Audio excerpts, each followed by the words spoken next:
Baik, Assalamualaikum warahmatullahi wabarakatuh. Waalaikumsalam warahmatullahi wabarakatuh. Alhamdulillahirabbil alamin wa bihi nasta'inu ala umuri dunya wad din wa ala alihi washabihi ajmain. Asyhadu an la ilaha illallah wa asyhadu anna Muhammadan abduhu wa rasuluh la nabiyya ba'da. Yang saya hormati Ketua SKI Pak Hasbi, kemudian juga ada wakil rakyat kita ini ya, apapun adalah wakil rakyat kita. Ustaz Bukhari itu kalau di Masjid At-Taufik juga sering berjamaah saya dengan beliau. Lalu ada Bu Iin juga, ya Dr. Iin, dan tak lupa Mas Edi sebagai pembawa acara atau moderator. Saya Suteki juga tidak mewakili Undip, Bukhari. Ini pribadi. Seperti saya dulu sampaikan di Mahkamah Konstitusi, waktu saya menjadi ahli itu ditanya oleh hakim, saudara mewakili Undip atau pribadi? Pribadi yang mulia. Ya, boleh Anda sebagai pribadi. Oh gitu. Meskipun akhirnya disangkut-sangkutkan dengan institusi dengan itu. Saya juga dikenal sebagai profesor radikal.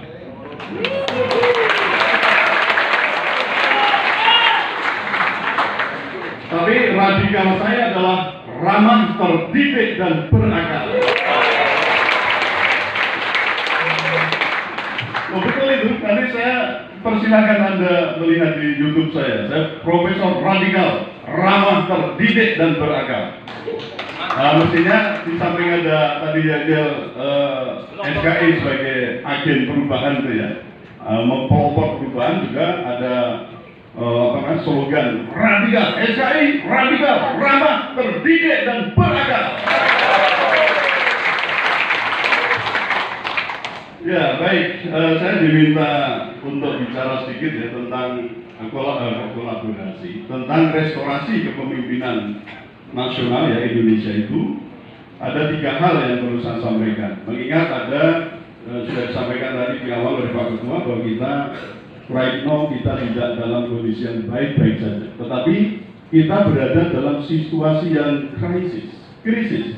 krisis apa? Krisis pangan ya. Lalu kedua, krisis energi, dan yang ketiga apa?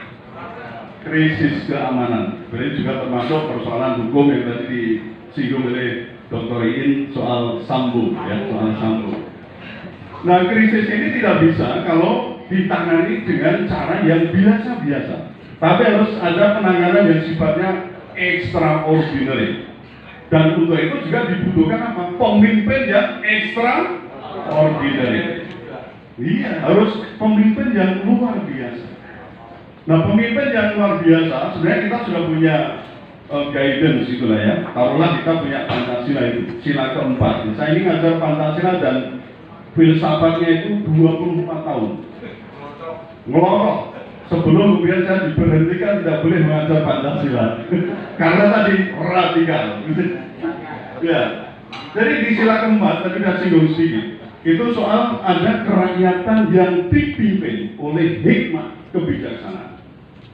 Nah, apa itu kerakyatan? Kerakyatan itu kalau saya pahami itu sebenarnya kalau di buku 1 filsafat Pancasila disebut dengan istilah kedaulatan rakyat, yang dalam bahasa modern disebut dengan demokrasi. Tapi sebenarnya itu adalah bagaimana kita mengurus rakyat, bagaimana kepengurusan rakyat itu dipimpin oleh hikmah dan kebijaksanaan. Betul kan? Apa itu hikmah? Ini saya petik dari bukunya Pak MS Nur Bakri ya, mengupas tentang filsafat Pancasila itu. Hikmah itu adalah dituntut oleh wahyu ilahi. Nah, berarti apa? Tidak boleh kita lepas dari namanya kitab suci. Politik tidak boleh dilepaskan dari agama, agama tidak boleh dilepaskan dari politik. Ini bukan soal politik identitas. Tapi memang karena kita ini sebagai religious nation state, pura-puranya kan gitu ya.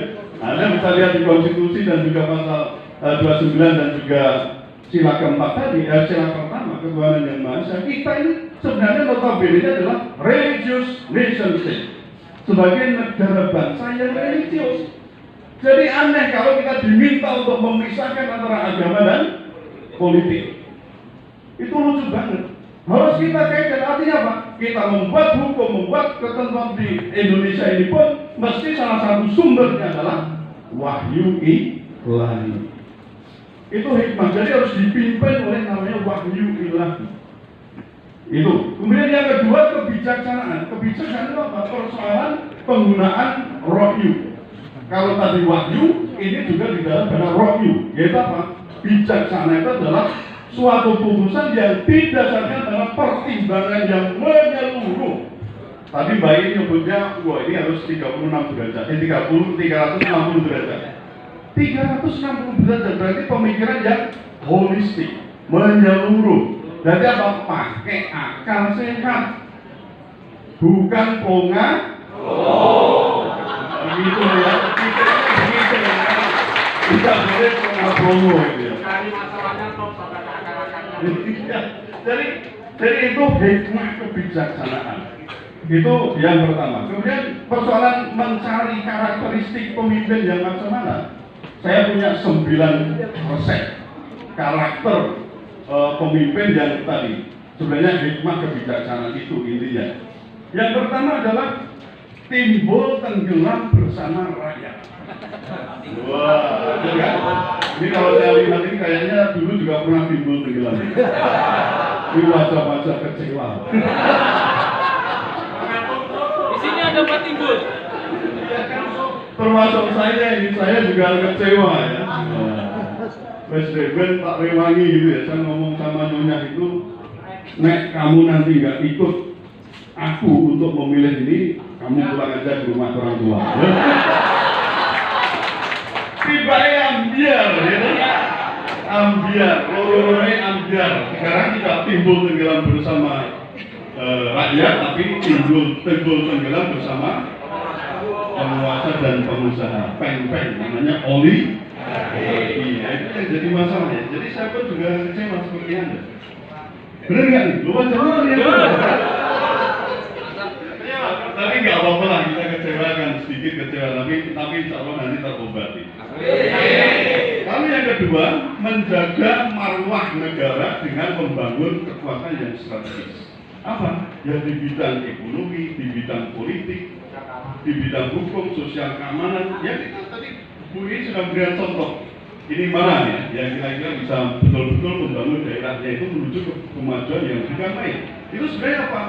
Itu sebenarnya menjaga marwah negara, marwah pemerintah, supaya apa? Trustnya itu tidak down, tidak anjlok. Nah, tapi semakin naik, pelan tapi pasti ada kenaikan. Itu dalam rangka apa? Membangun kekuatan strategis itu adalah untuk meningkatkan atau mempertahankan marwah suatu negara atau pemerintah. Yang kedua, tegas dan tidak pelintiran. Ini orang Jawa karena ini pemimpin kok esok dulu sore tempe. Pemimpin aja. Ya enggak? Enggak boleh saya sebutkan, pokoknya ono wis nanti. Jangan sampai kita memilih pemimpin yang beriman. Lu iso dicekel buntute ya. Omongan ora dicekel ya, ora dicekel terus Anda mau berharap apa? Kalau omongan tadi sahabat katakan esok tempe sore dele, esok dele sore tempe. Buat apa? Ya, karena itu tidak bisa dipegang omongannya. Selalu nanti kalau kadang-kadang kita harus berpikir terbalik. Kalau dia ngomong roket sebenarnya adalah tekor. Roket dibalik dari tekor. Jadi kita harus berpikir kebalikannya gitu ya. Kalau sampai akhir tahun tidak ada kenaikan BBM, kita harus berpikir bahwa tidak sampai akhir tahun ada kenaikan BBM. Sudah. Lalu yang keempat, mendengar nasihat atau aspirasi dalam proses ketakwaan. Jadi pemimpin memang harus mendengar aspirasi. Aspirasinya baik ataupun buruk, bahkan namanya kritik. Kalau ada warga negara yang mengkritik, jangan dikandani. Ya kan? Nah, saya itu mencoba untuk mengkritik, bicara tentang baik. Anda tahu sendiri apa? 3 jabatan saya itu diamputasi. Loh ini benar, itu artinya apa? Pemimpin yang tidak bisa mendengarkan aspirasi termasuk juga kritik dari warga negaranya. Karena kalau dalam Islam itu justru dikatakan muhasabah lil hukam. Itu penting atau tidak? Wajib sifatnya. Jadi mengkritisi kebijakan pemimpin yang karena itu malah zalim atau tidak benar, itu hukumnya wajib. Jangan dibiarkan. Kalau dibiarkan, kita nanti sama-sama akan masuk juga. Itu yang keempat. Yang kelima, tidak nepotis, koruptif dan juga koruptif. Nah, tidak KKN istilahnya. Jadi memang yang terbaik kalau menjadi presiden jangan kemudian keluarganya, anaknya, menantunya atau siapa jangan memegang tampuk pemerintahan. Itu sebaiknya begitu. Karena itu akan cenderung apa? Akan terjadi aspek apa? Korupsi. Jadi kalau saya presiden, ya, anak mantu atau siapa dari sana, jangan untuk sementara jangan menjadi memegang tampuk pimpinan. Yaitu akan cenderung tadi bisa terjadi nepotisme, yaitu kekeluargaan, kolusi. Nah, tapi bukan kolaborasi ya. Ini kolusi, persekongkolan jahat, konspirasi itu akan terjadi. Lalu korupsi itu pun akan sangat memungkinkan jika terjadi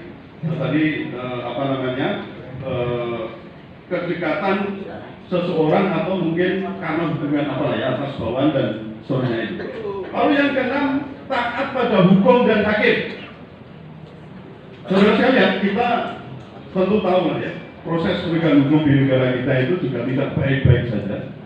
Ya, bahkan kalau dilihat itu juga rendah indeks penegakan hukum kita.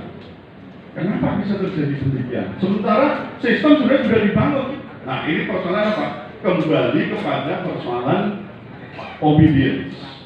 Ya, bukan disobedience, tapi kepatuhan terhadap hukum. Ada survei yang dilakukan oleh dosen-dosen di Trisakti yang membuktikan bahwa Presiden dan DPR itu kepatuhan terhadap putusan MK itu ada sekitar 22-25%. Putusan MK tidak dijalankan oleh Presiden dan juga DPR. Ya, padahal siapa ini? Nah, itu berarti apa? Ada kemungkinan begitu ke bawahnya juga demikian.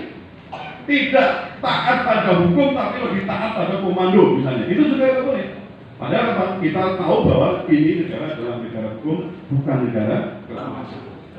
Lalu yang ketujuh adalah kepemimpinan yang karismatik. Ini ya, karismatik itu artinya punya pesona, punya daya tarik, aura dan aurat ya, auranya itu besar. Jadi daya tarik harus begitu supaya apa ya?